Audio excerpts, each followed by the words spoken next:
What is up, guys? Sam Dog, the infamous 253, coming at you guys with this live special. Going to be talking Seahawks versus 49ers for week 2 of the 2022 NFL season. Another chapter in the rivalry continues, and we got a special 2-on-2 setup. Now, I didn't add we got another guy on here, another 49er fan in here that CG was able to get in. But first, to introduce this guest representing the Seahawks with me, you all know and love him. A man that really doesn't need no introduction. You know the man. He was just live earlier. Norb Cam. Norb. What's up? What's up, everybody? Sam Dogs. Great to be on with you, man. Talk a little Seahawks 49ers, the rivalry that always is. It's going to be great. All right. And now representing the Bay and the 49ers, your favorite 49er content creator, one of the best in the biz, doing it big as always. Lots of love for the homie, Mr. CG Ruthless. What's up, man? It's great to be back once again. Yep. And then what's up, CG? What's up, man? You want to introduce your guest? Guest? I'd like to introduce the up-and-coming small content creator. This guy is grinding. He is one of the most underrated in the business. We're calling my boy the Niner Faithful Podcast. What's up, baby? How y'all doing? Bang, bang. Yeah. It's hate week. I love it. Your boy, Niner Faithful. Welcome to the Sam Dog, the infamous 253 official stream, and I'm sure you're already familiar with Norb from other YouTube. It's good to have a nice upcoming streamer. So make sure you guys go down and subscribe down to your boy Niner Faithful. Check us out at Instagram, Facebook, Twitter, all that at Niner Faithful Radio, YouTube, Facebook Live. We do all that. We got a pregame show. We got postgame, halftime, review show, all that. All right. That's great to know. All right. So now the first thing we're getting into now, let's go into some of these keys. I know, Norb, I was watching your stream earlier. You said you may have us losing. This game is going to be interesting. I mean, first we got to talk about some of the injuries to our team. I know we just lost Jamal for the year. I don't know if Cody Barton's going to play, but what is the deal with one George Kittle? Can one of you guys tell me what's going on? Because a coworker of mine at work told me that Kittle was going to be out this week. A coworker who's a Niner fan told me Kittle was also going to be out. What's going on with Kittle? It's the groin injury.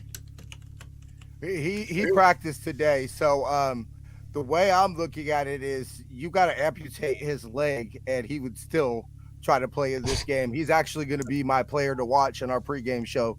As y'all probably know, George Kittle goes off against Seattle. So he's going to be my player to watch. I would imagine that he's literally, to keep him off that field, like I said, you would have to amputate his leg. Yeah, that's definitely one thing. My player to watch for me this week is going to have to be Geno Smith against that Niner defense, because that defense is the most scary thing, especially when you got Bosa, and I don't know about what happened to Eric Armstead. I heard some things that Armstead was hurt, but you still got Bosa, you got Kinlaw, you got Fred Warner, that epic linebacker that's just still killing the game.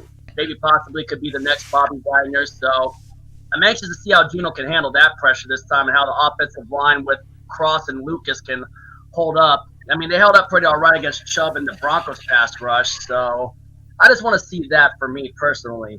All right. What about you, Norb? Well, it's funny that your boy Niner Faithful said, you'd have to amputate George Kittle's leg for him to not play, but I don't think he played against Chicago, and I'm pretty sure his leg is still attached. So apparently they didn't amputate it then. They may not amputate it now, and he may still be out because I think he's questionable at this point, only practicing today, if my sources are correct. Obviously, if George Kittle doesn't play, that would be a huge plus for Seattle. He's a force to be reckoned with no matter what team is playing him. Obviously, we've had our struggles against him as well, but we did sweep him last year, even when, I think that Kittle has been in the lineup, but, injuries are always going to be a factor, and we have definitely got our share of injuries on the defensive side of things. Jamal Adams, like you mentioned.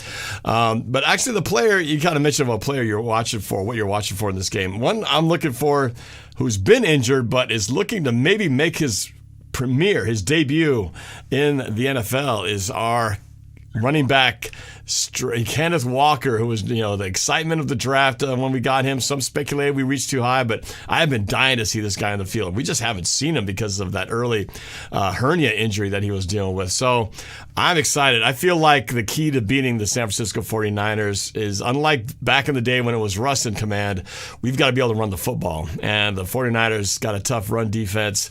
Rashad Penny, he's got great speed if he can get through the front, the first level, second level. But man, if we can mix in a little bit of Kenneth Walker in there, I feel like that would be a huge add-on to the dimension of the running game. And if we can run for over 100 yards from our backfield, whether it be 50-50, 70-30, 33-33, whatever, I feel like that's the key for Seattle nudging the 49ers in this game. But it's going to be tough because the Niners got a great defense over there. All right. What about you, CG, on your side of the ball? Oh, so for the X factor of this Niners player, I think it has to come down to the wide receivers for sure. But the offensive line, it has to do this job. Like the game against the Bears, you can say what you want to say. The Monsu had some factor. I don't want to hear excuses about it. So we got a game coming up this Sunday against Seattle. Seattle came away with a good victory. So we gotta come up ready and take this game seriously. This is a game we can't take lightly. So my X factor for this game, I expect Juwan Jennings to be the X factor of this game because they're gonna mostly try to focus on Ayuk and Debo. And last week against the Bears, he did pretty well. So I expect him to be a factor in the red zone, especially in the red zone. This guy is money. Last year, during the second half of the season, he had 5 touchdowns in the red zone. So I think he's going to be the exact target for Trey, especially in the red zone. That is going to be one player you guys have to watch out for in the red zone. Yeah. I've seen you hyping up Juwan Jennings in the past before. I mean, guy's he's got a big body frame. He can go up and get him. You gotta love receivers like that, especially with what we have up in Seattle with DK Metcalf. Big body with the speed, go up and get him, catch the ball, but kind of needs to work on how he holds the ball, carelessly. I mean, he did lose a fumble last week against Denver, so can't be holding on to the ball one-handed. You got to tuck that thing in two-handed and just guys on and go down. But, there's going to be a lot of things going on with this game too. I mean, rivalry being renewed, and then just keys to how we can win, because either we're dealing with both injuries, and there's going to be just a lot of factors. And I also heard that weather could once again be the factor because I heard there's a rumor of rain, going to be raining in Santa Clara this weekend. You guys want to talk a little bit about that? Yeah, so I actually live like maybe a 15-20 minute drive from Levi Stadium. And right now it's been about 70 and sunny all week. I know that my girlfriend is, because we're going to be out there at the tailgate and doing our thing on Sunday. So we've been kind of keeping an eye on the watch. I know it's not supposed to be like it is in Chicago. I've heard it's maybe going to be sprinkling the most. I wouldn't think it would be too much of a crazy factor. We just came out of that insane heat wave where we cracked, I think the record was 117. We cracked last week. And that doesn't happen here in Northern California. So and I would expect the weather to definitely not be a factor. And if it is, I mean, obviously y'all know what it's like playing in rainy weather. I remember the game when we played up in Central Link when the field was coming up and everything like that. So I don't think it'll be anything like it was in Chicago or anything that anybody either team needs to worry about. Yeah, that's one other good point to look at. Norb, what you got so far too? What's another thing you're kind of looking out for? Well, I think it's the quarterback situation is interesting since both teams are kind of transitioning from who we've had in the past. Obviously, the Russell Wilson trade in the offseason, and then now it's the sort of the Trey Lance transition. It's been a slow transition for you guys, but then Jimmy Garoppolo is like the ex-girlfriend who doesn't quite know how to stay away from the new girlfriend and just keeps hanging around. So I wonder how much that's playing into this situation with Trey Lance having a rough start to his season so far. But I feel like with Geno, it was kind of the tale of two halves because Geno had this amazing first start, practically completing all of his passes and just 2 touchdowns in the first half, and then shut out and barely did anything in the second half. So it's a little concerning because it didn't finish strong, and he's going against a defense which will be as tough as, or as maybe tougher than what we faced against the Broncos. So how will Geno come out in this game? You know, I feel like Geno, we all kind of know what he's about. He's not going to go out there and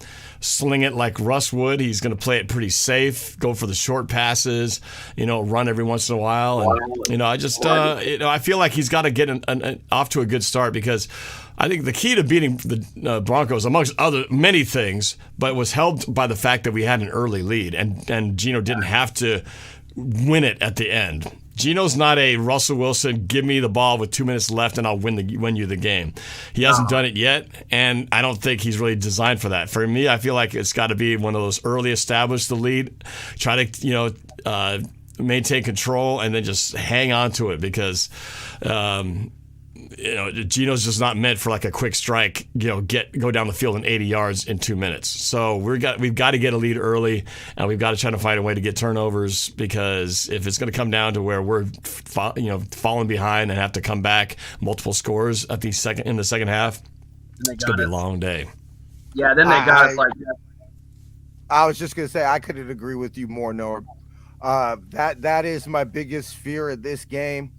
Obviously, I'm walking in feeling, I shouldn't say pretty confident, because we all know, man, I've seen many Niner teams that I thought should be y'all and haven't. But the worst fear I definitely have is y'all getting a 7-10 point lead, because I've said it all offseason on Niner Faithful Radio. We're not a football team that's meant to play from behind, not even with Jimmy. We're a football team that's meant to get ahead, multiple scores. We're going to take the air out the football and allow our best asset on our football team, which is our D-line, take over the football game. That's how we saw it take us all the way to the number 1 seed in 2019. Yeah, so pretty much. That to be the key. Much. If you could get up 10 points and force Trey Lance to get away from our game script, I think that's pretty even ball game, and we're going to see entertaining ball game if that happens. Yeah, pretty much. I mean, that's always been a factor. Like, get up early and just don't relinquish the lead. We were fortunate enough to not relinquish the lead, but one of my other things I'm looking forward to, we need to be able, Seahawks-wise, we have to be able to score in all 4 quarters, in my opinion. We just need to be able to score in all 4 quarters, because we only were alive on offense in the first half, and Geno was looking all right and looking good and when he hit the tight ends and everyone too, but he needs to be able to – all good teams have to be able to score in all 4 quarters, and that's one thing I would like to see my team be able to do, and that's pretty much what every team needs to do if they really want to win. That's one thing I want to see with my Seahawks, is my offense being able to score not just in the first half, but every quarter of the game, because we were only existing for the first half. That's the thing. Go ahead, CJ. Sorry, my bad. Yeah, no, go ahead. Like what we were saying, like, okay, as far as like when we look at the game, yeah, like if the Seahawks do have an early start, that's where we definitely need to make the adjustment, because if Seattle does make an early lead on us, we have to play a lot harder. Second half, we usually come from behind, but we don't usually come from a deficit big lead like in that situation. Usually we play good when we have a lead. Like on halftime, if we have a 10-point lead during halftime, we have a better record when it comes to halftime. Like when it's halftime, or like under Shanahan, when we have a 7 or 10-point lead, our chances of winning that game is stronger. But if we're behind by 3 or 4 or 3 points or a little more down, it becomes tougher for us to come from behind. So it's like we are built to win from a lead. Like, just like if we abandon that formula, if we abandon our running game, we're not going to be able to come from behind and win these games, because we're going to play catch up, and we don't need that. And Seattle's been known to do that. So we got to take this game seriously. Geno Smith, when I look at Geno Smith, this is a clearance sale of Jimmy Garoppolo. He's looking like a good game manager as we speak. So he did his part, right? That's all we can expect from this guy. Pretty much. It's kind of like, for me, it's like we're pretty much playing this year with two backup quarterbacks like we did in 2011. But your boy Niner Faithful, what did you want to add earlier before I accidentally? Yeah, I was actually totally. Go ahead. First of all, I just looked it up right now. That's why I was kind of spaced off a little bit. The Niners are 22-7 when leading at 22-2 when leading at halftime. 22-3. We were 22-2 going into last week. 22-3 when leading at halftime under Shanahan. So it's pretty much almost a lock that with the halftime lead. I fully agree with y'all. My biggest concern going into this game is I love our corners. I love our secondary. I obviously going into the year after what we experienced last year, that was the team's biggest weakness.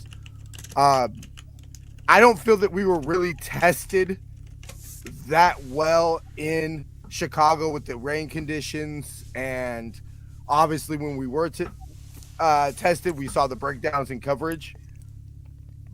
It's a little different walking out with the receivers that Chicago has when you're walking out with DK Metcalf and Tyler Lockett. So to me, this is the thing I'm most nervous about. Still confident, but nervous is how is Charvarius Ward and Emmanuel Mosley going to hold up against, to me, the most dynamic wide receiver duo in the division, if not in the NFC, with Dante Adams gone now out of Green Bay.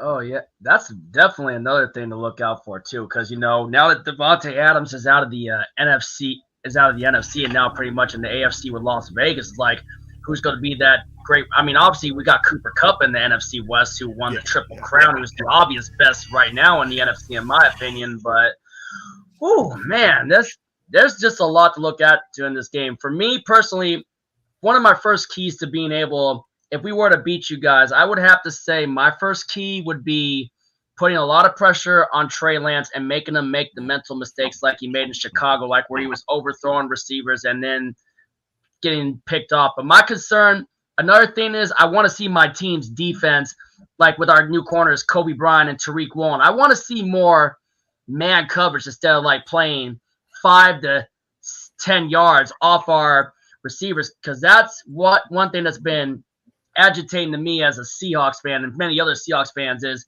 we play too much zone coverage and play too far off, which is how our opponents are able to carve us up, which if we do that, then I think your boy Jawan Jennings, as you mentioned, CG, is going to have a pretty big day, him along with Deebo Samuel. And I always fear Deebo when he gets it on the option because he can kill it with his legs on the running game. Granted, he did have the one fumble, but he still had your guys' only touchdown. So I'm looking a lot for Deebo Samuel to make an impact on the game. What about you, Norb? Oh, there. I actually want to ask a question of the guests here, because our 49er friends here, because so much has been talked about Trey Lance and him as the new, heir apparent as the quarterback for the 49ers. And the few times I've watched them, I haven't been all that impressed. And I just want to get the sense from you guys. Do you believe in Trey Lance? Do you think he is the guy, regardless of what the coaches and the management have done? Do you guys believe in him, or do you have your concerns about him, honestly? Because if I was a 49er fan, I'd be nervous if they went all in on Trey Lance, because it would be like the Seahawks going, hey, Geno Smith is our guy. He's going to be our starting quarterback for years to come. We're all in on him. I'd be like, oh, man, I don't know about this. But we got the draft next year. Everyone's talking about that might be where we get our future quarterback. But you guys are kind of like, it's got to be kind of him, or I don't know, or bust. What do you guys think? What's your feeling about Trey Lance as your future of your franchise as a quarterback? Your boy first. Yeah, so the way I look at it is that do I think Trey Lance is the next Joe Montana? I mean, I grew up, honestly, under the Steve Young era, so Steve's my quarterback. Do I think he's the next Steve Young? No. I don't. I think there's a reason that Steve Young is the greatest left-handed quarterback to ever play the football game, the game of football. But do I think that we can win a Super Bowl with Trey Lance in combination with Kyle Shanahan? Yes, I do. Do I think that Trey Lance is going to be the type of quarterback that takes us kicking and screaming to the playoffs, like i.e. Aaron Rodgers or i.e. Russell Wilson did for years? No. I think Trey is going to have to be the type of quarterback that has Kyle Shanahan or a great offensive mind behind him. I think that ultimately his accuracy issues are concerning. They are. I've seen him make throws that at training camp this year. I was at almost every practice this year. And I seen him make throws that I hadn't seen in the Niner quarterback practice since I was a kid. Watching Steve and Jeff Garcia play. But then I've seen him throw balls that look like I'm a Giants fan in baseball. They look like balls that I've seen Brandon Crawford pick up, off the infield dirt. So I think he's very Colin Kaepernick-ish, but ultimately this is where I think he'll separate himself from Cap. The sources I have from within the organization, people who were in the Niner organization that had things to do with drafting Colin Kaepernick, say he was a very 9-to-5 quarterback. Right. And I believe Trey Lance isn't. And that's where I think Trey Lance will have the success, is that Trey Lance loves football. And I'm a firm believer of if you work hard enough at something, you get better, you don't get worse. So when you say a 9-to-5 quarterback, you mean he just kind of put in his hours, but nothing more, nothing less. You're saying Trey Lance will work harder and put in the extra hours to develop. I promise you, Trey Lance is in his apartment texting Brian Greasy, our quarterback coach, watching film, saying, hey, I'll see y'all, where I promise you Cap was out at the bar. Trey Lance is sitting in his apartment texting the quarterback coach about a third down call. And watching the film and studying the playbook and watching the film on like one Kyler Murray who struggled a lot with that and didn't really put in the effort. No, but okay, as far as like answering the question of what Norb Cam says, dude, like we're going by 3 games, okay? He's only played 3 sample games. Like, why are we going towards the jury like this? I don't get it, but you got to let the kid play first. Like, I need a full season before I even come into conclusion. Yeah. Like, I like what I see so far from the kid. If he has a bad practice, he comes and does the extra work. If he has some plays that he needs to work on, I like his attitude. He takes accountability. I've never seen Jimmy Garoppolo take accountability in the press conference. He's never did it. But Trey Lance, he's mature. He acts like more veteranish, and he commands the huddle pretty well. It's like, I get that the 3-game samples is not convincing for everybody else, but wasn't those games not convincing with Josh Allen the first couple of years? People were throwing him off the bat, and look at him now. Yeah, I mean, he was injured. Josh Allen would be injured a lot earlier in his career, but when he got it together, that guy he went rolling. And now look at where he is now with Buffalo, and he's got them as freaking contenders, man. But if anything goes wrong, that's what Kyle's betting on. Kyle's honestly betting on he'll have the trajectory of Josh Allen, because Kyle has came out and said, I made a mistake. I should have drafted Josh Allen in 2018. Now a little tidbit for y'all to use against your Niner fans. Literally the last 3 quarterbacks that grew up Niner fans, like out in the open, very documented, grew up Niner fans. You know who they are? Brady. Tom Brady is one of them. Aaron Rodgers, and Josh Allen. Yeah. Pretty good trio right there.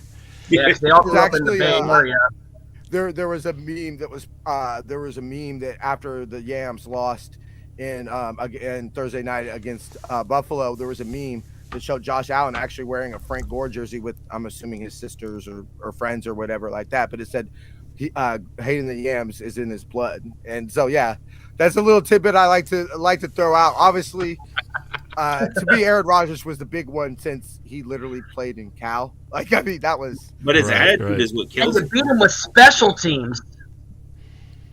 Yeah. Now, what is the chances, like, if the struggles continue to Lance, could there be the potential that you guys may possibly bench him for Garoppolo, bring back Jimmy G if Lance's struggles continue into the season, possibly? Oh, let me put this question. Oh, wait. I'll let you handle that one, Chris. All right, man. Like, as far as that, what is that going to do for Trey Lance? You bench him in favor of a veteran. That's killing the kid's confidence. You need to ride with the kid through the ups and downs. So if he's not playing up to the expectation, are you just going to give up on the kid too soon? That's just not the right way to do it, man. You got to let the kid go through the process, because that's how, in the long haul, it's going to pay off. You know how they say, you may struggle early, right? but you're going to succeed in the long haul. Like they say, you got to fail first to get to where you need to go. Yeah. So what do you think about the fact that they brought him back? Because the coach, I heard in a press conference they had said we're moving on from Jimmy G and moving on to Trey Lance, right? And then they bring him back, and now so he's kind of waiting in the shadows. That can't help Trey Lance's confidence, knowing that the guy he thought he replaced is still back there, kind of like waiting in case he messes up. He's gonna come swooping in to take his spot again. What do you guys think about the fact that he's still on the roster? That's why I wanted Chris to handle that last question, because I'll be honest. I was pissed. That's a hard question. I did not. Controversy. Okay, so right here, it's so funny. Right here is sitting where my future mother-in-law got me a Jimmy G Pogo, the little bobblehead doll thing, and I was really honestly getting ready to put it in storage. Like I was Jimmy. Right, moving on from him, right? Jimmy Garoppolo is no longer gonna. I mean, it was farewell. We made farewell, Jimmy. Thank you. I made an emotional speech on my show, talking about how I remember where we were in 2017. I remember ending my podcast. I ended the episode Halloween, reviewing the game. I ended my podcast, literally turned on KMBR because Matt Mayoko, who is a big, matter of fact, the reason I want to be what a content creator is because of Matt Mayoko. I was listening to him, and then all of a sudden it was like on air on KMBR, our flagship station. They were like, the Niners just traded for Jimmy G, and I remember just being like just total mind blown. Jimmy came and did he save the franchise? No, he didn't. You know, he wasn't what I thought he was going to be personally. Of course not. But he did take us out of a very dark place. A lot of people don't forget that game in Philadelphia. Joe Staley broke his eye socket. You know, we were 0-8, 0-9. Where the hell were we go? You know, after the Chip Kelly year and the Tom Sula years, you know, stadiums flying over the plane. You know, I've interviewed people who paid for that, you know, and everything like that. So I remember the craziness. Yeah. Now, to me, the reason I was against it ultimately was because it was like that. Look, I lived through Joe and Steve. Okay, so I know what's up. I lived with we had Joe, Steve, and Steve Bono and Elvis Gerback. So, yes, it makes the Niner quarterback room ready. I'm not worried about Joe Schmo on Twitter. I'm not even worried about what I think as a Niner content creator. I'm worried about what Trent Williams comes up and says, hey, I probably only got about 2-3 more years in this league. Mm-hmm. I ain't trying to struggle through a rookie quarterback or a first year, first year quarterback. I'm not trying to struggle. I didn't sign this contract to come here to rebuild, you know, or go through these struggles. I came here to win the championship. He came out and he said, my goal is to get in the Niners Ring of Honor. That is my goal here as a San Francisco 49er. What is Kyle going to say? What do you do when the leadership council comes to you and says, hey, Kyle, we got a quarterback that took us one pass away, which I'm a firm believer that you give Jimmy another opportunity to hit Manuel Sanders. He at least completes the pass. Yeah, okay? I remember that. And going into a fourth quarter lead in the NFC Championship last game, I promise you there's no faithful that when we went up 10 points going into the fourth quarter, didn't think we were going – me and my girl were looking at how we were going to get back to L.A. for the third time. You know, 2 weeks later to go to the Super Bowl. What are we going to do when that happens? What are you going to – you're risking – to me, it was no – it's fine if Trey goes out there, knock on wood, and gets hurt. Then, of course, you love Jimmy on the team. Awesome. Great. The season doesn't go in the dumps. But I'm not talking about that. What if he goes out and throws 3 picks in this game? I'm going to the Denver game. What happens if he throws 3 picks in that Denver game and we start the season 0-3? Well, then now what are you doing? When you're looking at this locker room and everything like that, why even have it? It's like if I live with my fiance. Why would I have my ex-girlfriend's number in my phone where it's even an option where I can text her? Hey, babe, kind of miss you. You know, Bubby's been getting on my nerves a little bit. You know, she doesn't make the hamburgers like you do. You know, the fiance is not going to be too happy. There's nothing good out of that for the fiance. And wasn't Jimmy G's first pass as a 49er against the Seahawks in 2017? I remember that. Yeah, it was a touchdown. I was at that game in the corner of the end zone when he threw that touchdown pass. It was to Lewis Murphy. I've actually used that as a trivia question on my show. I was at that game, and I remember seeing CJ go down, and I remember looking over to the Niners sideline and seeing Jimmy throw him up the warm-up pass, and then that's when everybody started cheering and everything. And I remember I was trying to pull out my phone to get that first drive. Yeah, but I very, very barely remember that game very well. That was like first touchdown pass was against Lewis Murphy against y'all. Yeah, I remember that one because I got a steel trap memory. My parents always said I had a gifted memory, and I remember fondly that first Jimmy G pass when he was with the 49ers after you guys traded with the Patriots to get him, and he throws that touchdown to Murphy, and then you guys go on like that 5-game winning streak to end your guys' season, while Philly would go on to win the Super Bowl that year too. But oh man, I'm trying to think of what else to mention. Norb, why don't you help with another good question? You're killing it so One far, more Norb. question I got for y'all before the fiance is actually going to be home soon. So, and I got to run and get ready for Speaking my of Friday show. Yeah, speaking of. But one question I have to wrap y'all. Favorite win, loss, whatever it is, favorite Niners Seahawks memory that y'all have? That's too easy. That's too easy. Sherman's tip. All right. Yeah, the 2019 division win, like hands down, the Dre Greenlaw tackle on that. I was there.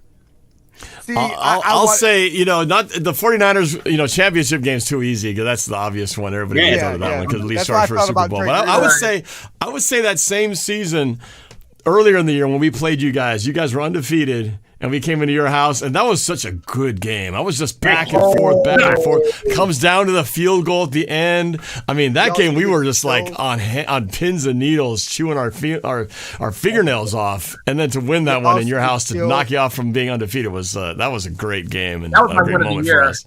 That was my win of the year that year too. Y'all see the chills that just came up and down my arm when you just mentioned that and everything.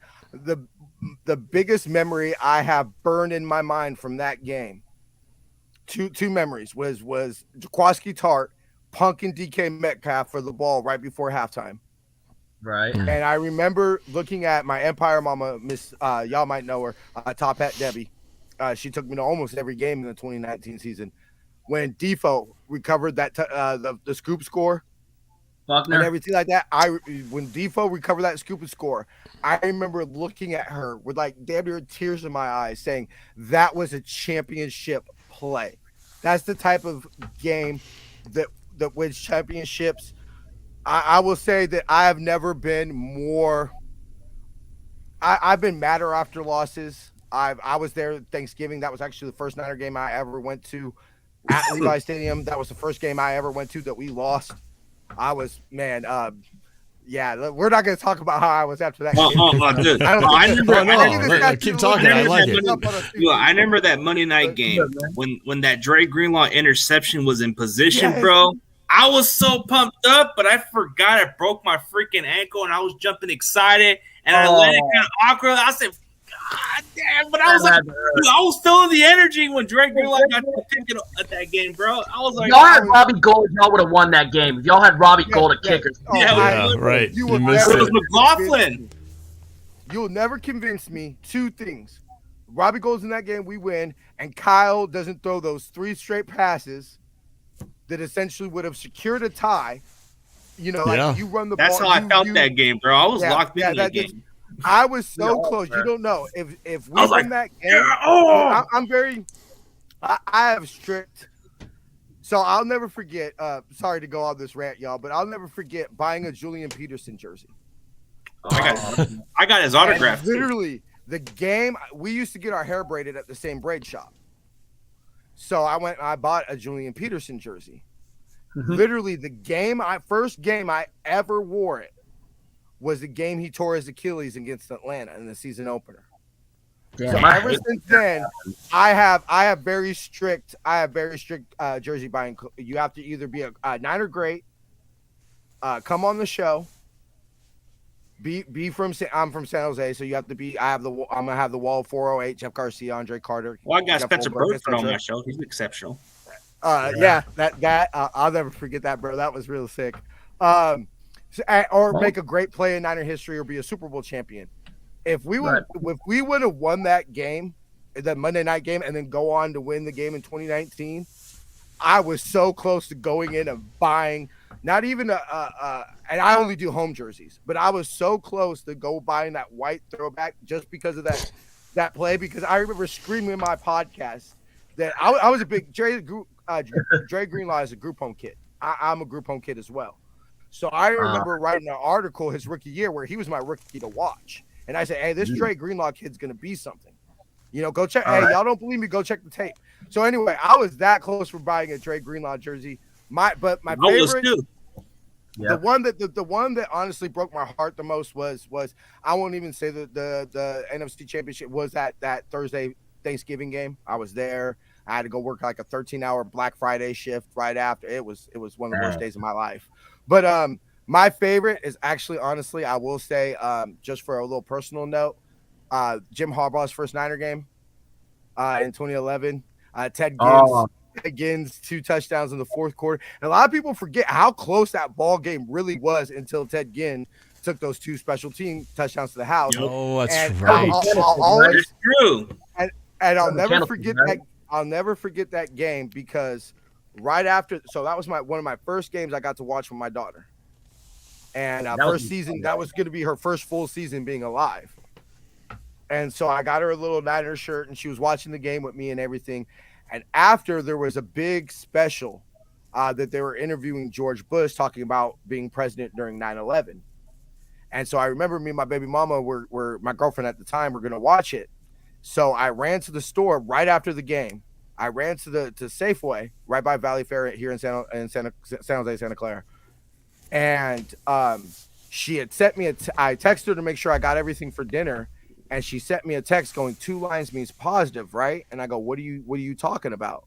And she sent me a picture of her pregnancy test, and she goes, according to this, I'm pregnant. And that's when I have my son. So that will always probably be my 2019 is, of course, everybody's like Dre Greenlaw. We were all going psycho. What about that Jim Harbaugh handshake incident, man? That was one of the best classes.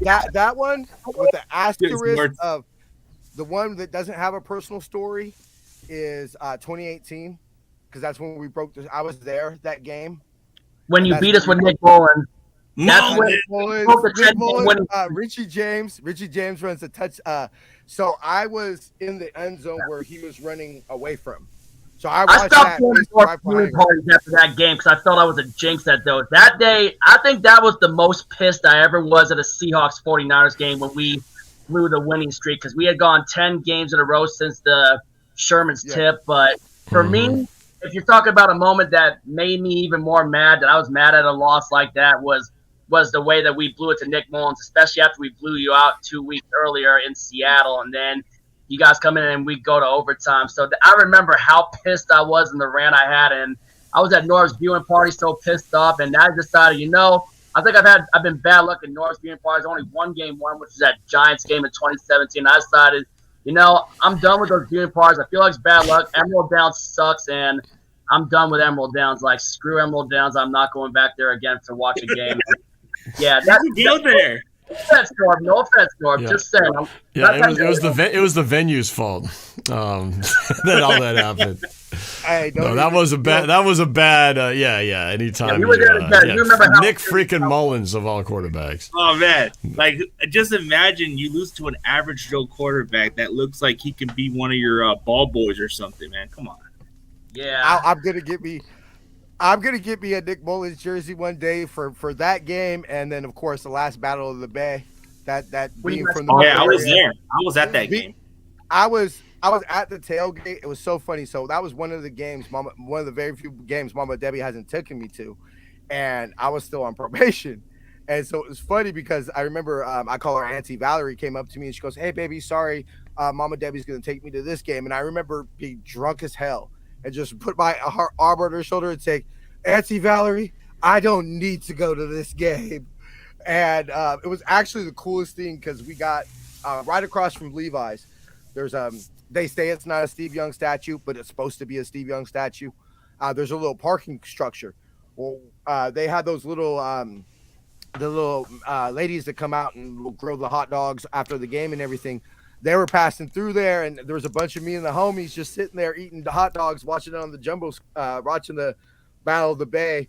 I was at that almost game. drawn outside the stadium, talking smack to all the Raider fans that were walking out of the stadium because we were whooping. Dude, Raider fans didn't even mess with me that day, bro. They wanted to take pictures of my controversial jersey where I had a customized number 45 with the. I don't want to sound political, but they were more on my side more than those other Niner fans.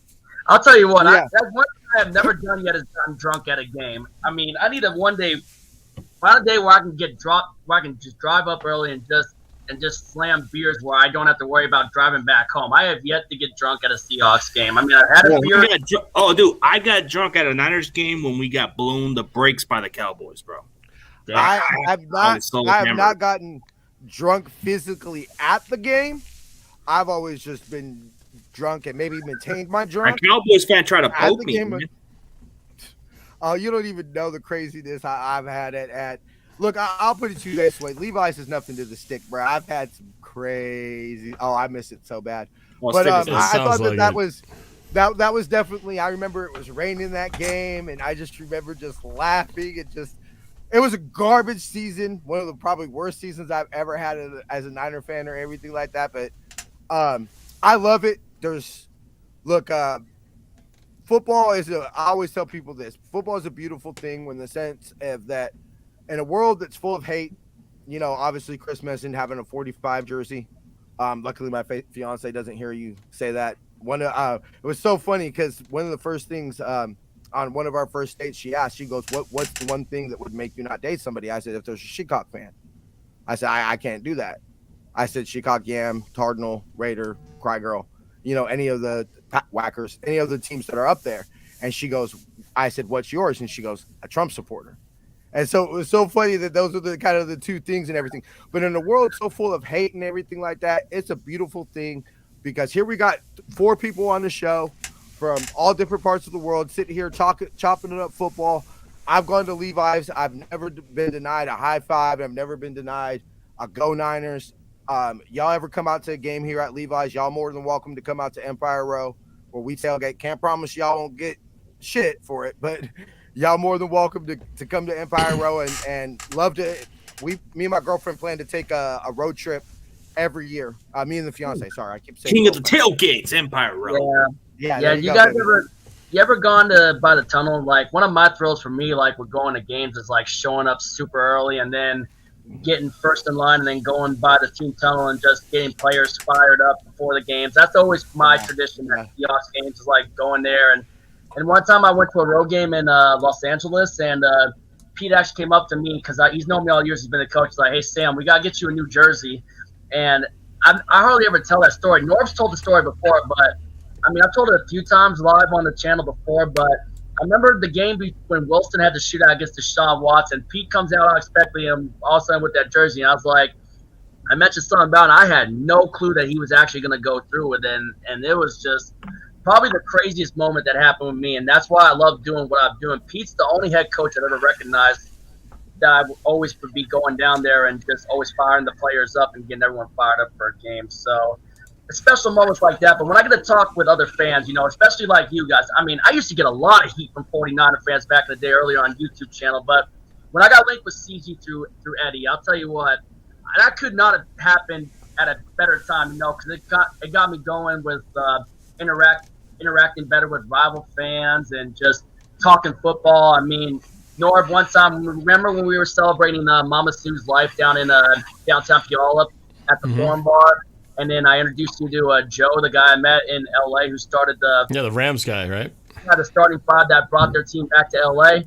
I mean, pretty much what it is. Football's family. I mean, those guys, Aaron and Joe said it best. Football is family. That's one thing you got to enjoy. I tell people this, look, bro. I mean, I got a scar across my Niner tat from a Raider fan trying to cut off my Niner tattoo. I've had plenty of trust me. See, everybody acts like, us Niner fans, we have the wine and cheese type of, they're like, how are you so hyped, bro? Because I'm the Niner. I show up, and I was like, it's because I grew up by Raider fans, bro. I was raised by Raider fans. Honestly, I was raised by Cowboys fans. Truthfully, most people I know here in the Bay, like, yeah, I've met a lot more Niner fans doing Niner Faithful Radio, but honestly, most of my boys and the homies are mostly Raider fans. I said, so I grew up with my foster brothers, my step family, all of them are all Raider fans. So I grew up like you get hyped at football. But I've been there, but it is a beautiful thing because I tell people, look, I respect anybody that rides with their team. I remember when I met Grant Cohn at 28-19.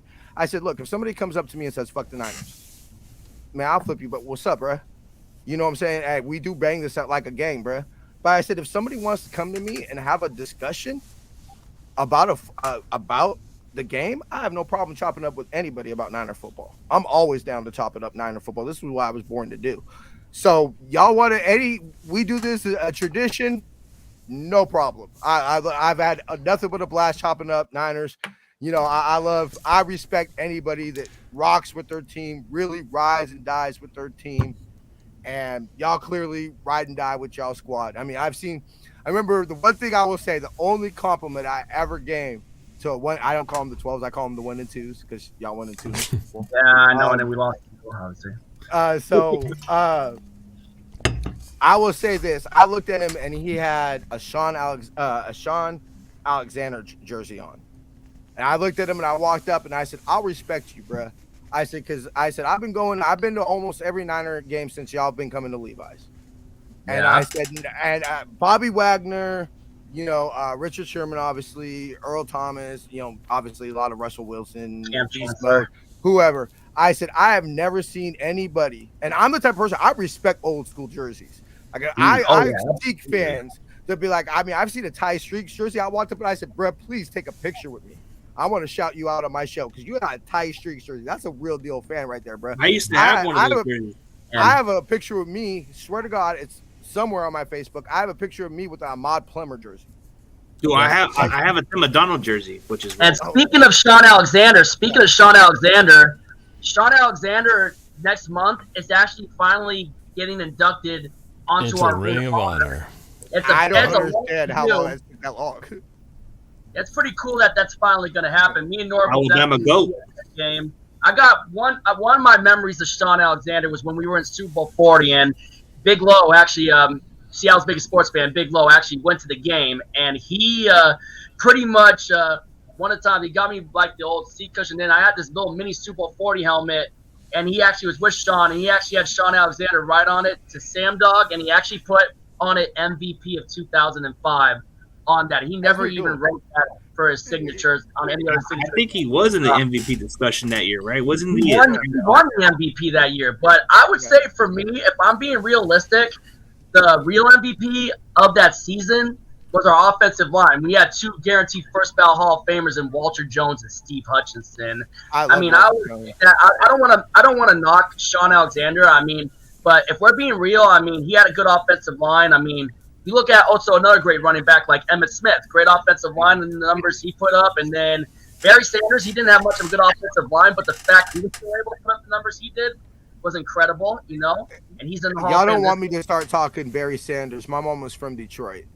So 99.9% of her family are Lions fans. To me, Barry Sanders is one of the most disrespected. I truly think it was Super Bowl 23 sitting on my grandpa's lap. Obviously, John Taylor catches the touchdown, which I got his autograph right there, and I got his signature on the Faithful Then, part of my Faithful Then, Faithful Now flag. And I got off my grandpa's lap, waddled over to Jerry Rice and said, I like him. And ever since then, but I think maybe that's why as I got older, I didn't switch into the Lions or whatever like that, was the mismanagement of their organization, because there's no way that Barry Sanders should not be considered both record-wise and conversation-wise the greatest running back of all time. I don't understand how that's possible. That Barry Sanders is not, like, he should have demolished Walter Payton's all-time record. Right. It just came to a screech. The way it just came to a screeching halt. It just anticlimactically just ended. To me, and he was one of the best running backs we ever had. And also just disappeared. Just called it. Hung it up. It disappeared for Sean Alexander when Hutch left for Minnesota when we should have franchised Hutchinson. Alexander was injured too with the Madden curse, like everybody says. The Madden curse. He was on the cover. The reason Sean Alexander gets kind of a lot of flack, some of it is because of what happened after he got his contract, and then his career sort of kind of petered out, got injured, and it was a little bit anticlimactic. But he was like the anti-Marshawn Lynch, right? Because Lynch, Chris Carson type runners, they look for contact, they'll fight through the contact, and Sean Alexander. I remember he had a nose for the end zone. So if you had the ball within the 5-yard line with that offensive line, he was going to score. But if he was going to get hit in the backfield, instead of trying to plow through a guy and gain negative 4 yards to get back to the line of scrimmage, he would just crumple down and just, not take the hit, almost like a quarterback slide. And so, granted, it saved him from getting a lot of unnecessary wear and tear, but I think that was a lot of things that people didn't like about him, is that he kind of avoided contact when it wasn't necessary, but he was still he was amazing. A football smarty. I love doing this because I definitely build myself a Niners wall around myself. I don't really interact with a lot of people who aren't Niner fans, but one question I have to ask all y'all questions because I normally don't talk to other fans. I'll give y'all my shikak, but one Niner that you honestly would say that you really truly respected his game, removing your 12 hat. I would have Frank Gore. I'm gonna have to say go all out, because I actually met him once at a Sonics game during the 1 year he played for the Seahawks, and he was one of the nicest guys ever. But greatest of all time for you guys in that category, the one I respect the most, Jerry Rice. Jerry Rice. Yeah, and he came and played for Seattle for a blink of an eye. Actually, unretired largest jersey so he could wear 80 for us. But but I think Frank Gore. I bring that up just because we talk about running backs. I talk about a guy who, just that guy was he wouldn't. His mileage never stopped, and the guy was productive for so many years. And when you're only supposed to be on the running backs, last for 4 years, maybe. He's like the Energizer Bunny, man. And that guy used to back before Russell Wilson.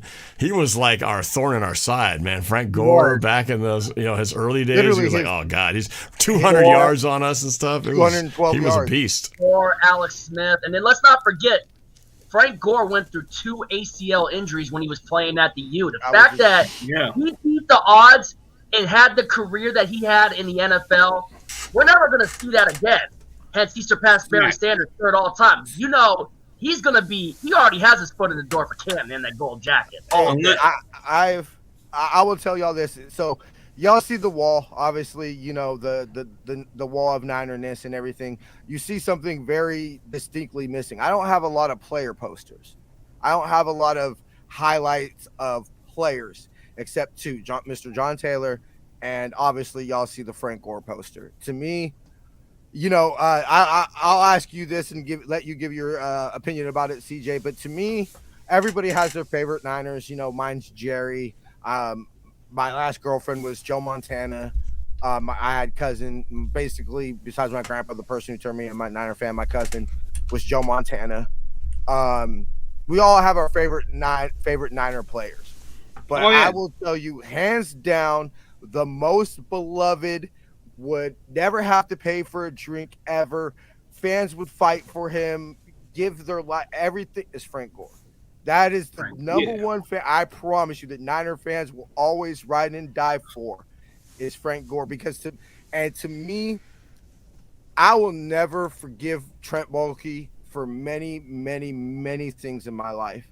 He has called me many beers, many headaches, many things in my life. I hate that man. I hope he never shows his face in the Bay Area ever. Now. It's I don't understand. Speaking, that's a different story. But one of my most favorites that influenced me into a fan was, Steve Young was one of those guys. But as a personality, man, I was just into TL, bro. TL just had the attitude, the mindset, bro. I started taking that attitude to the next level, bro. I give me the ball.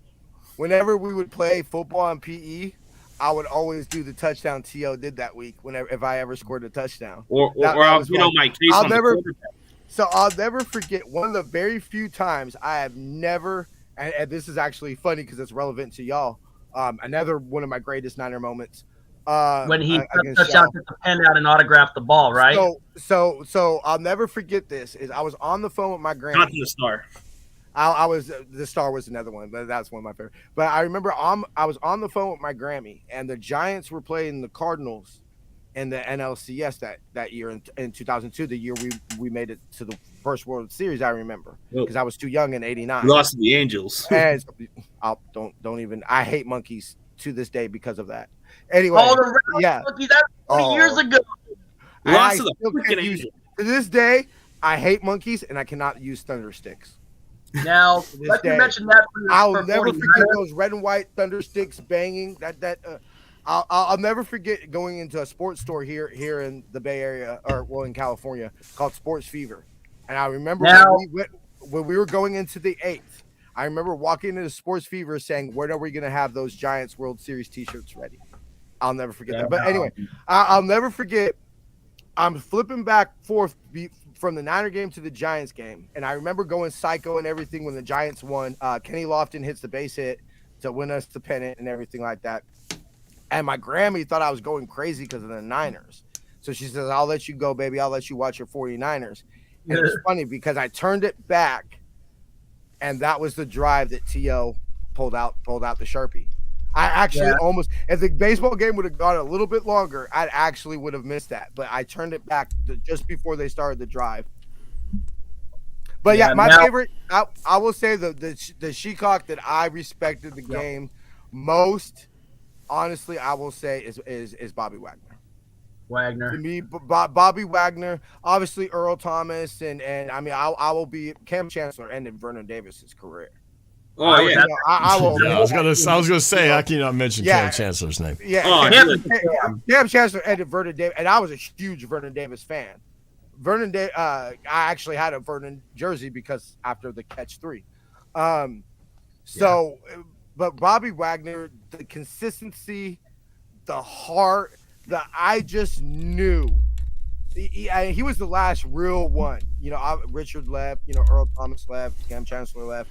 He was the last one, and I just knew that no matter what, when Bobby Wagner was on the field, it was going to be a hard day. I will say over Earl Thomas, Cam Chancellor, Richard Sher, over all of them, the one player that I really would have wished, and I think would have truly changed our defense, we would have had to switch to a 4-3, would have been if you lined up Bobby Wagner with Patrick Willis and Navarro Bowman. I really do think that we win Super Bowls. Oh, dude. I think that would have been the greatest linebacker trio of all time. Yeah, I hated the. Yeah, never would have happened though. No, never would Which have. didn't happen. But as far as Would have been. But as far as like one of the favorite division players that, as far as like you guys in general, dude, Sean Alexander, hands down. No disrespect to Marshawn Lynch. I just don't think you were nothing special like Sean Alexander. He presented himself. He was the entire MVP of that team in 2005, bro. He was the reason why Seattle got to be where they were. Marshawn Lynch definitely did change the culture for Seattle when they made that move. But you guys remember those other moves, those beast quakes and all the other stuff. But I still think Sean Alexander to this day is probably one of your best running backs, and not even a question. Like, and that's why it's a real shame that we talk about Alexander and that offensive line, because really it was the best tandem we've ever had at offensive line, and the fact that those guys, that team never won a Super Bowl. That Hasselbeck, Alexander, Steve Hutchinson, Darryl Jackson. Those guys should have gotten one. They should have gotten one. They got robbed. Yeah. We got robbed in Detroit, and it sucks because that was a great team that deserved to win one, and they got stolen offensive from. line hardly gets enough credit. Offensive line, I think, a lot of time goes under the radar because it really shows just how great of a open hole that the running back gets, that it gets open. The offensive line really deserves more credit in football for what they do, keeping the quarterbacks clean, and all that stuff. But the Seahawks, I really respect the most out of that really just defined all that. The quarterback's protection of the blind side. One that I have the most respect for all time is Walter Jones. Just the way that he just solidified what he did for offensive line, for being a true great. Protection of the blind side, keeping his quarterbacks clean. That guy changed the game for offensive line. And that's why I have the utmost respect for Walter Jones. Plus, I think Walter Jones, I think he only had less than 10 career holding penalties in his. I mean, something ungodly. He was consistent. Some guys get more holding penalties in 2 weeks than he did in his entire career that he spent with Seattle. He was the most consistent lineman you guys had. Yeah, to me, he's the quintessential player that I use when I talk about being a Hall of Fame player. The team that you're on matters, because to me, he's a Hall of Fame player. But I promise one more question, because I actually really want to get y'all opinion on this, because I remember I actually talked to Pete Carroll one time. I actually happened to be coming in when the bus was coming. Y'all's bus was showing up and everything like that. And I said, Pete, I'm one of the only ones that really remembers you as Niner D coordinator. Remember that the defense, the Legion of Boom, all that, and everything was really a Niner defense. Its core was made under us in the 90s. But under anyway, George because of the coaching tree that it came from, right? Yeah, George Seifert. Yeah. A lot of people forget Pete Carroll was on George Seifert. Seifert's staff. Pete Carroll was on George Seifert's staff. But to me, one of the things that I've always felt very, very that's overrated about Pete Carroll is I don't think particularly Pete Carroll is a great game manager. And I wanted to get y'all opinion on this, because I circle to the division winner in 2019, the clinched by an inch. To me, I put that y'all were winning that football game. If we had ran March 1 there too, just like the Super Bowl. The Super Bowl. That to me is just plain retardedness. But I can't talk. Four fade routes to Crabtree when you have Frank Gore.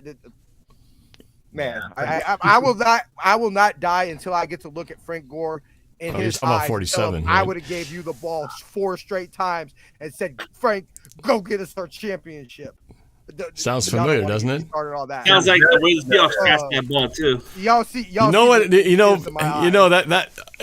That you brought up that whole losing it by an inch and how did we not score? Well, I think it was the full start.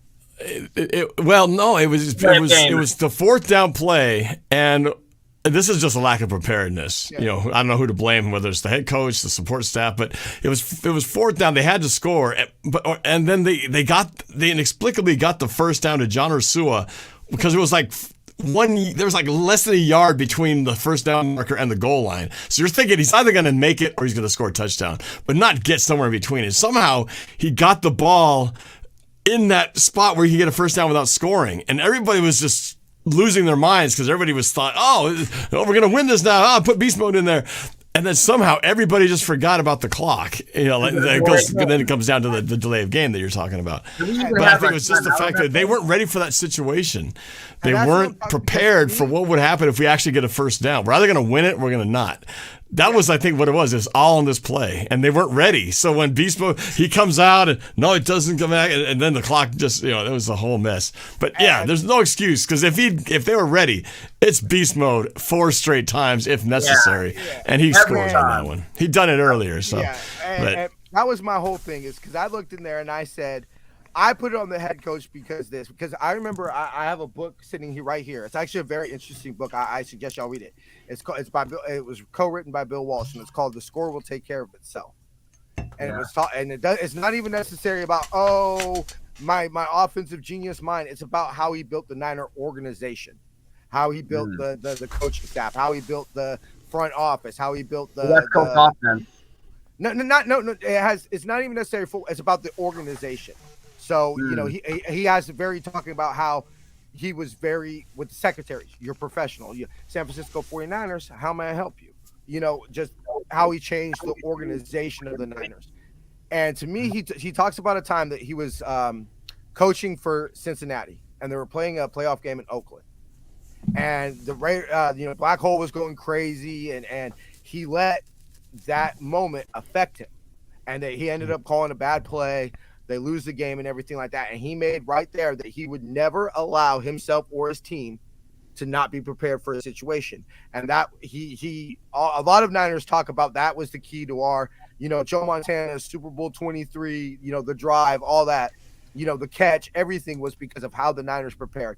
And that to me, that's to me why I think Pete Carroll's, I always look at it this, like, who are you going to get better? So fine, you want to, Niner fans tell me they want to fire Kyle Shanahan. Okay, cool. Who are you going to get that's better? That's my idea. Is not everybody wants to fire everybody. But they never want to replace them.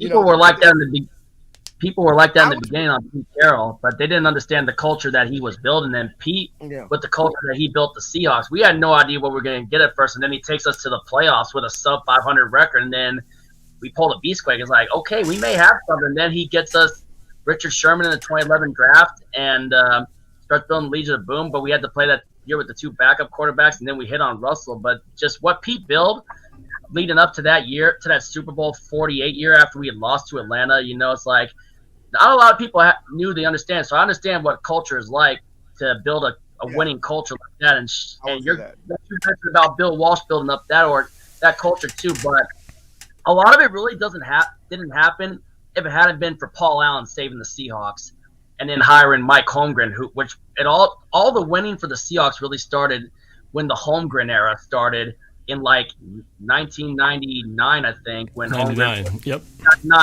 first came to the Seahawks. You and Norb can attest to that. A lot of time an owner can do that, especially, look at Eddie DeBartolo for you guys too. A player's owner, he's in the Hall of Fame for a good reason too.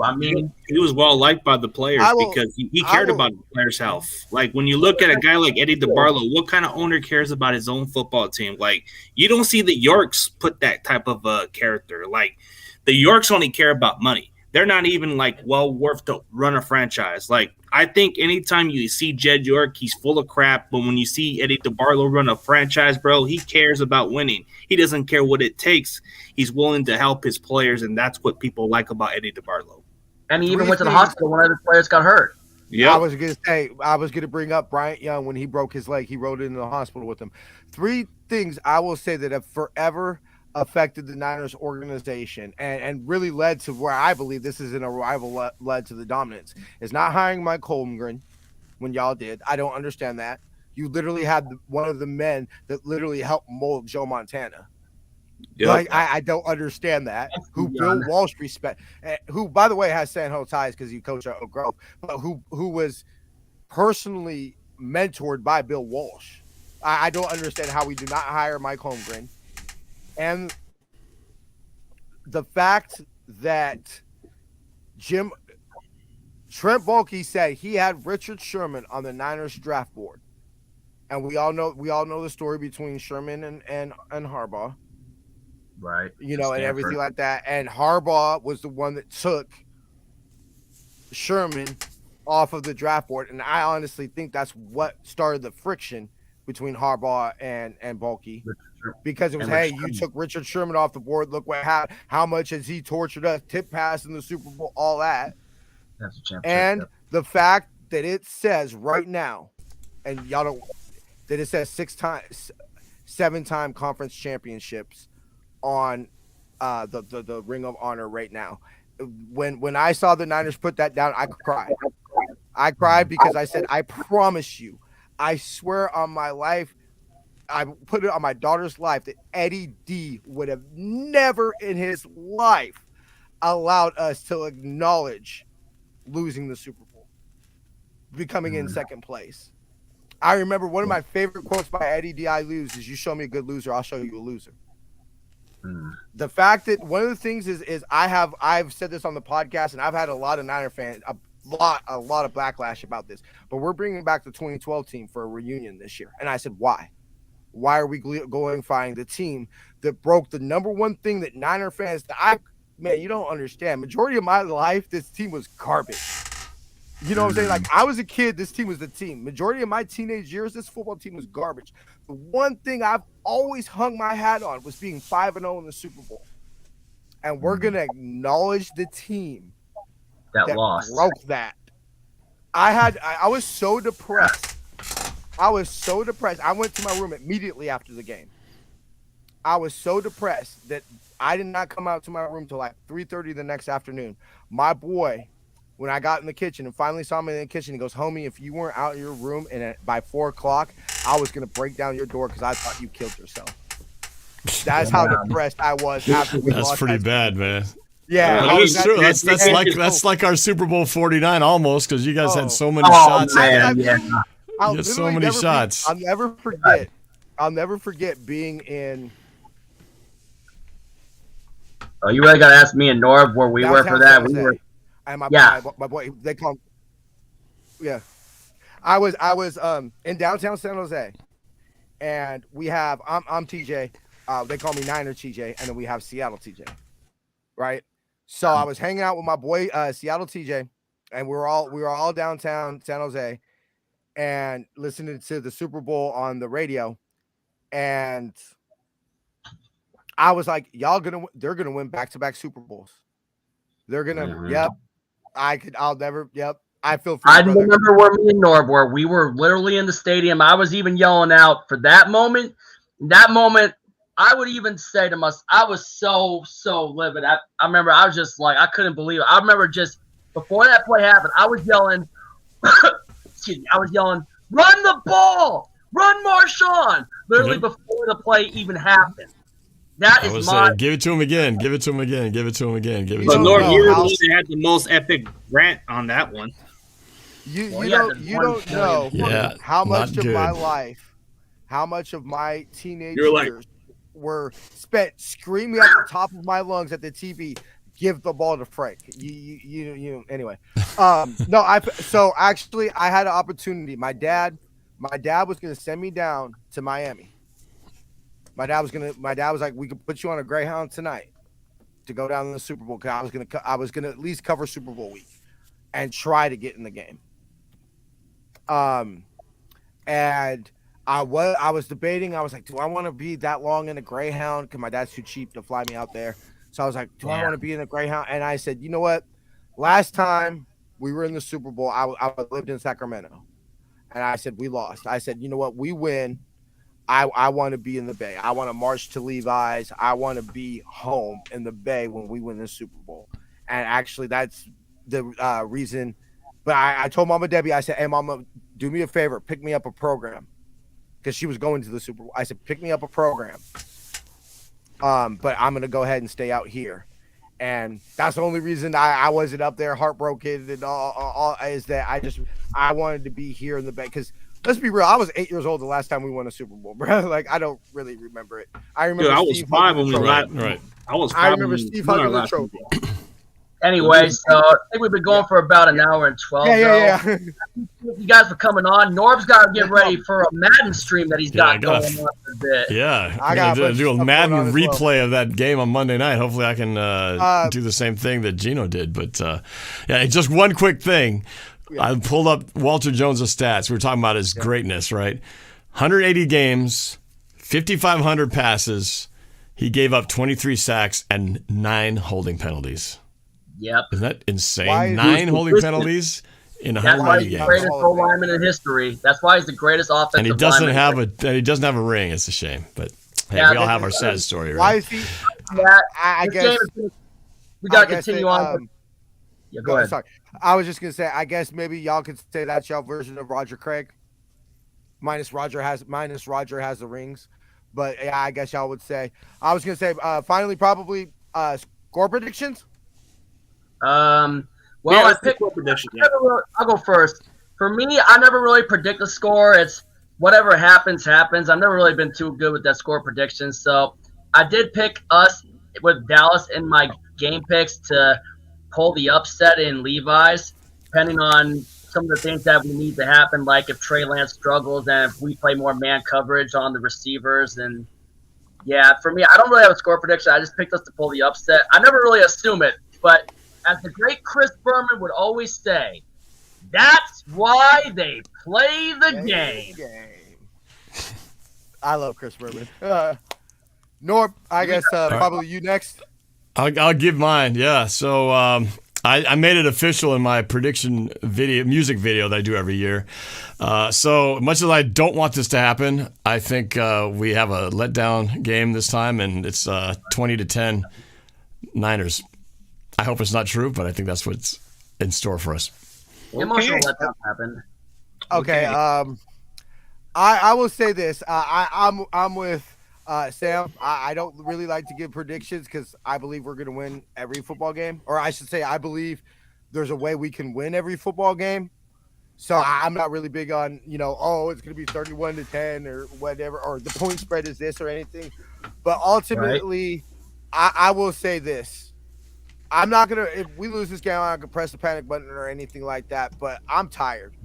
As a man that's watched this football team lose to this football team at Levi's, like I said, almost every time I've watched them play there,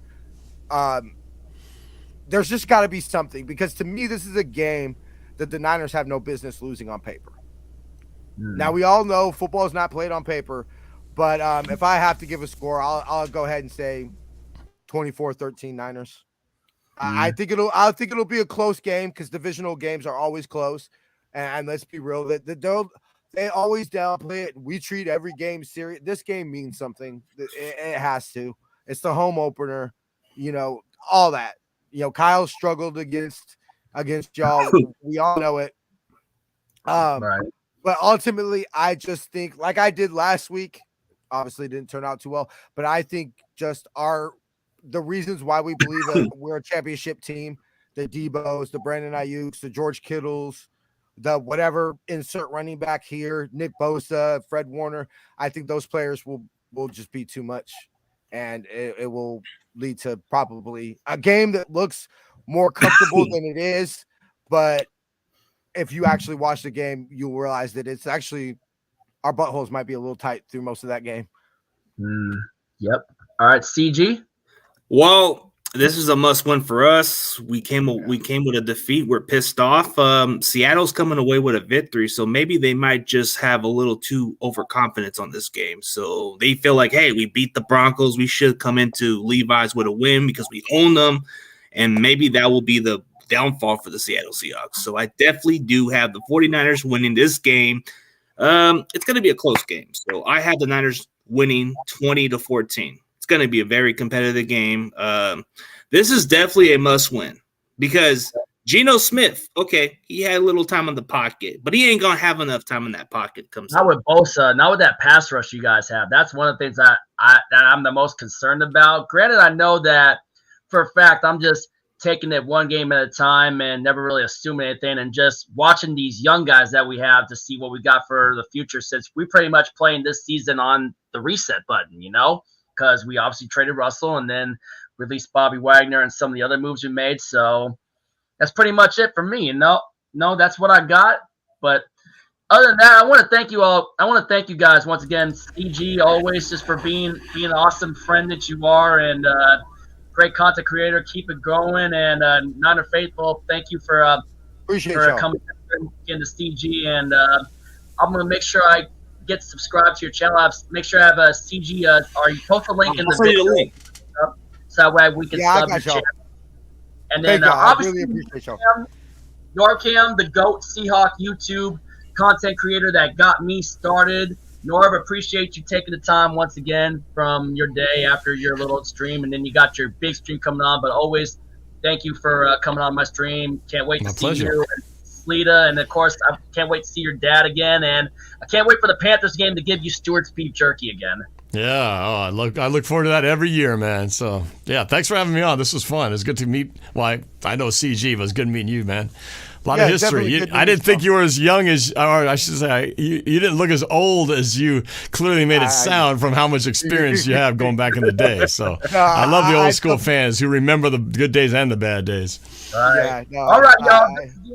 Oh yeah, go ahead. No. I was just gonna say, appreciate you. I get that a lot. You know what they say? Black don't crack, baby. All right. That's a good one. 5-3, NorbCam, CG Ruthless, your boy Niner Faithful signing out here. And as always, if you ain't with it, you ain't infamous. You ain't infamous. And as always, go hard. You want brutally honest. Go Niners. And Bang, go bang. Hawks. And appreciate Go y'all, Seahawks, man. baby. And we are out.